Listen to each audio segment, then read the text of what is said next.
WDW Radio, your information station. Hello, everybody, and welcome to WDW Radio Live. I am Lou Mangello, and this is the WDW Newscast for Wednesday, March 6th, 2013.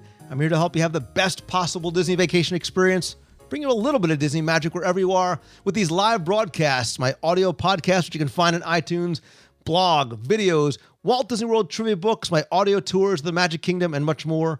You can find everything over at WDWRadio.com. Really excited for tonight's show. Hope you had a great day, great week as well. Going to look for your comments in the chat room as we talk about this week's Walt Disney World news. Quickly, I want to thank Audible.com for sponsoring tonight's broadcast. You can download a free audiobook over at audibletrial.com/WDW Radio. There's more than 100,000 titles to choose from for your iPhone, Android, Kindle, any MP3 player, including lots of Disney titles like Ridley Pearson's Kingdom Keeper series of books. Ridley Pearson, as you know, is going to be joining us on our cruise on the Disney Fantasy in November. Again, you can sign up for free over at audibletrial.com/WDW Radio. So let's get right into this week's Walt Disney World news. We are going to start over in Epcot Center, one of my favorite places and favorite times of year, because today, March 6th, marks the beginning of the Flower and Garden Festival. 20 years it's celebrating this year, presented by HGTV. It starts today, runs through May 19th, so about 75 days of the Flower and Garden Festival. If you've never had a chance to experience it before, everything from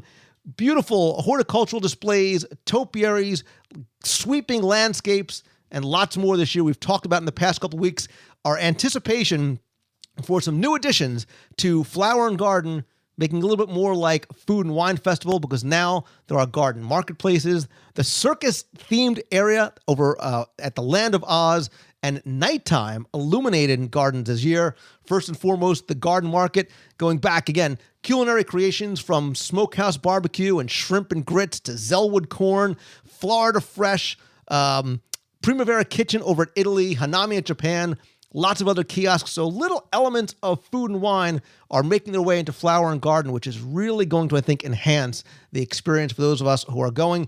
Land of Oz, garden, circus-like play area. Again, Oz the Great and Powerful, going to be released this weekend. This interactive play zone has giant flowers to let the kids stretch their minds and stretch their muscles.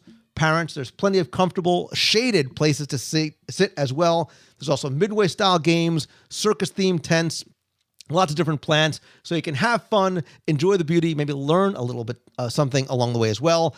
Plenty of Disney topiaries, some amazing ones in some unique locations this year as well, too. Love seeing the Fab Five back again. There's also illuminated gardens in Future World and World Showcase. So now Flower and Garden is not just a daytime event. You can enjoy it at night, too. Some of the topiaries will light up as well. Also, there's everything from the Butterfly Garden, HGTV celebrity designers, hands-on seminars, a festival center, lots of different events, lots of ideas you can not just experience there, but take home with you, put into practice in your own garden as well. I don't have a green thumb, but this would probably be the place that I would start if I was looking to get one. And of course, there's also the Flower Power concert series. Some things to look for this year. Topiaries, including Monsters University for the film coming up in June. Phineas and Ferb. There's a Radiator Springs interactive play zone. Tinkerbell's Butterfly House. More than 100 different topiaries. 240 floating mini gardens. I love where they put Peter Pan. You need to go and try and seek him out on your own. Flower Power concert series begins this weekend with Mickey I'm a Believer Dolenz. I grew up with the Monkees. Continues every week with Chubby Checker, the Guess Who, Nelson, Paul Revere, the one that I think everybody has circled on their calendars, April 19th through 21st. Get online now. The one and only Village People are going to be there. There's also going to be the orchestra from ELO, Tommy Rowe, Herman Hermits, and Starship starring Mickey Thomas. Really looking forward to exploring everything that Flower and Garden has as well.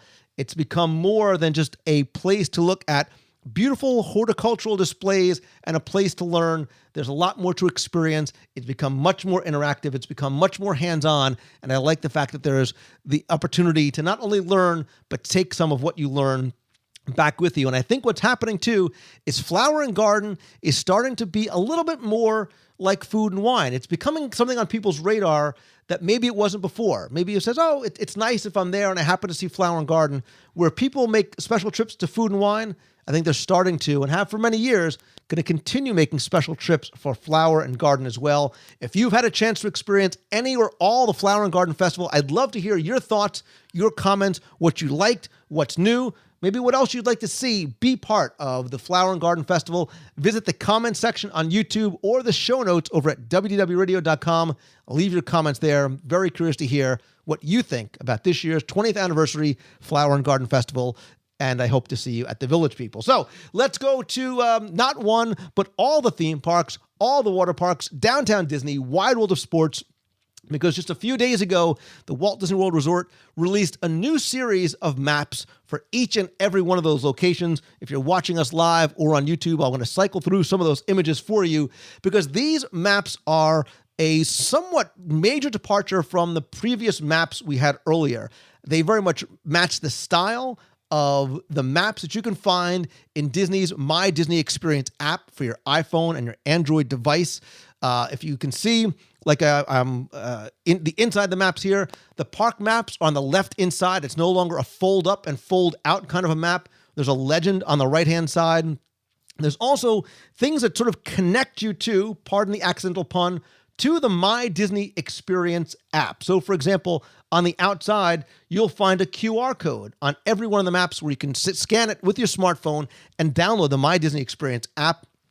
There's also park-specific features, which used to be sort of in the bubbles, now located throughout the top of the maps, updated tips and information, now including information about specific shops, dining reservations, the Mickey check, and one thing I like, a really nice addition, in a leaving the park section, it gives you transportation information. If you want to go to a specific park, a hotel, you can find that there as well. There's also ads now, not for Kodak anymore, but for PhotoPass, Disney Vacation Club, and the Disney Visa.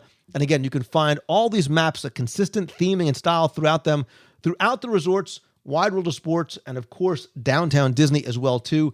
I think the maps definitely flow better. More importantly, I like the fact that they are connecting no technology to new technology. We've talked about Wi-Fi in the parks, not just because Disney wants us to share our experiences through Twitter, Facebook, email, Vine, whatever it may be, with our friends and family, because it's a very sort of different message and we're able to share things ourselves immediately. But more importantly, I think the My Disney Experience app is going to become much more prevalent. I think we're just sort of seeing the tip of the iceberg as to what it's going to be, what it's going to do, what it's going to have in terms of features, information, interactivity, personalization, and lots more. So this is starting to bridge the gap and encourage you not necessarily to carry around a park map, but to use your device as you walk through the parks, not to be checking Facebook or sending text messages, but to make your experience richer, deeper, and I think what we're going to see eventually, the park is going to become a little bit more alive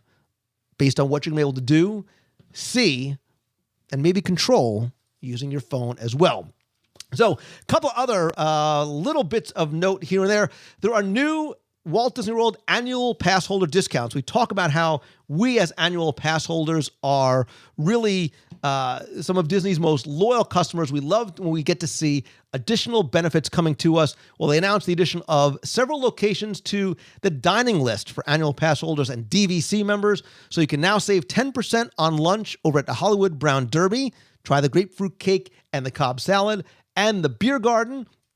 Also, you can save 10% for dinner at Gico, which is awesome, the Brown Derby, Beer Garden, Shutters, and Boatwright's Dining Hall over at Port Orleans. Speaking of resorts, there are changes coming floor by floor to the guest rooms and guest spaces over at Disney's Contemporary Resort. They include replacements of the upholstery, the bedding, the curtains, carpeting in the hallways. So you're going to see another refreshing of the guest rooms there. I like to see that happening all the time. Things don't get stale. They don't get static. It keeps things fresh. And by doing it floor by floor, obviously there's very little interruption into the guest experience. I wanted to save this for the last bit of news because I think it ties back to what we were just talking about in terms of the maps, in terms of the guest experience and how it's going to continue to change because of this, because of your device, not just because of what we are doing with it, but because of what Disney is doing as well. And Disney is continuing a test program, a pilot program, where they are replacing the turnstiles, not just where you're going to be able to scan your RFID card or your MyMagic Plus band, but where the turnstiles themselves are going to be removed and replaced with cast members. Because now the turnstiles are being replaced with cast members who are holding iPod Touch systems. It makes for more personal, a much more friendly ticketing type system. So with the turnstiles going away, now you're greeted by a cast member holding an iPod Touch, as you can see here, and they will scan your ticket. They'll scan the back of your ticket. This is part of this larger initiative, this MyMagic Plus, where the goal really is not just to make it a faster experience, but it's going to make it more convenient and I think make it more inviting. I think that when you see the no turnstiles makes it a more seamless entrance into the parks. Again, this is a trial stage. They are experimenting not just with the MyMagic Plus tickets, the RFID cards in the tickets, but in the wristbands as well too. And with this card, it now becomes something where you are interacting with the cast members. I think, by my personal opinion, by removing the turnstiles, visually, subconsciously, you're removing something that blocks people from entering, right? It's very subtle, it's very subconscious, but you now no longer have a barrier into the Magic Kingdom where this is being tested. I expect we're going to see this throughout all the theme parks and probably the water parks. So instead of now being blocked by a turnstile, by a gate, you're now welcomed. You're welcomed by a cast member who is most likely smiling. They'll welcome you to walk into the park. They eliminate that need for these checkpoints, these bottlenecks where you have to sort of physically stop. As a parent, you start to think about, okay, when you're lining up and you've got the mom and the dad and the diaper bag and the two kids and one in a stroller, now you're no longer worrying about separating, opening the gate, slowing down. As a guest without kids, you're not worrying about, I got behind the guy with the stroller. It's going to take longer. It's a much faster process, but I think there is something, I think what I like about this most is that the turnstiles become removed and it's about a friendlier, welcoming, inviting you into the park guest experience. People in the chat saying, I like the idea of faster moving lines. No, you are not going to have to show a photo ID to prove it's your ticket. There will be some type of a barrier, says Barn Grumpy 654, but it's very different. It's not a gate anymore. It's a cast member. It's a cast member who's scanning it or helping you as we're starting to get used to the idea of scanning our ticket, scanning our wristband, whatever it may be, in front of these RFID readers. You still are going to have to go through bag check. That does not remove any of the security, measures that are in place. We don't know how many cast members with iPods are going to be walking around. We don't know the division between the RFID readers from MyMagic Band and the RFID cards and those who have scanners. It may be for the time being a combination of both as the cast members get used to the process and we as guests get used to the process as well. For 40 years in the Magic Kingdom, we've been used to taking our ticket, having it scanned or having it read or whatever it may be. That's starting to change now. There is, I think, going to be an adjustment phase for both the cast members and for us as well. Faster means getting to the rides and character meets quicker, says Zeus New York. She likes the personal interaction. I like that as well, too. I like the fact that it's no longer a cast member looking down to make sure your ticket is scanned. They're there to welcome you. They're there to help you. They're there to welcome you. Not that I dare to speak for Walt. I think it's something Walt would have liked. I think Walt would have liked that additional level of personal experience. Tell me what your experience has been with MyMagic Plus, whether it's the ticket, the wristbands, or if you've had a cast member scan your ticket, how has that process been for you? Leave your comments below in the show notes over at WDWRadio.com or on our YouTube channel at youtube.com/WDWRadio. While you're there, subscribe as well. Hey, don't forget to, we talked about Oz the Great and Powerful over at Epcot Flower and Garden Festival. If you're going to be in Walt Disney World on March 24th, we're going to have a very special WDW Radio at the Movies, a day at AMC Downtown Disney 24 Theater. We're going to have an exclusive private group screening of the Oz Great and Powerful. You're also going to get a voucher for popcorn, soda. Jim Korkis and I are going to get together on stage beforehand, talk to you a little bit about, do a presentation about Disney and Oz, maybe introduce you to some of the connections that you did not realize and how this is Disney's. It's not their first time at the Oz rodeo, as Disney has sort of been looking to Oz for many, many years, many decades. You're also going to have a chance to win some prizes, books, a few surprises as well. You're also going to get a WDW Radio event passport, an exclusive stamp, a mystery ticket, and we're also going to have a post-movie gathering in downtown Disney as well, too. Stay tuned for details for that. Tickets are available on the events page over at WDWRadio.com. Ticket sales end March 20th, so if you want to get in, I suggest getting your ticket now. While you're there, check out our other events, including our trip on the road to the Walt Disney Family Museum next month, April 13th. We're also going out to Aulani this summer, on the Disney Fantasy this November with Ridley Pearson from Kingdom Keeper series of books.